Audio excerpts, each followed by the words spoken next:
we have a president that is out of touch. Wala na kung sa sariling bait, nagsisinungaling na sa harap ng media at ni isang anti-fake news na mainstream media, walang nag-report.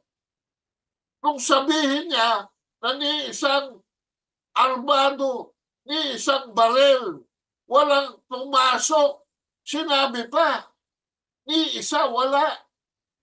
Wala rin daw na tear gas.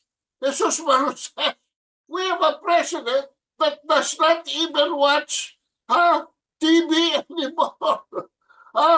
Hindi na ho. Sapat na siya ng bawat bulsa niya ay bolgang-bolga na sa pagnanakaw ng asawa niya. At ang nagpapatakbo ngayon ng ating bansa ay unelected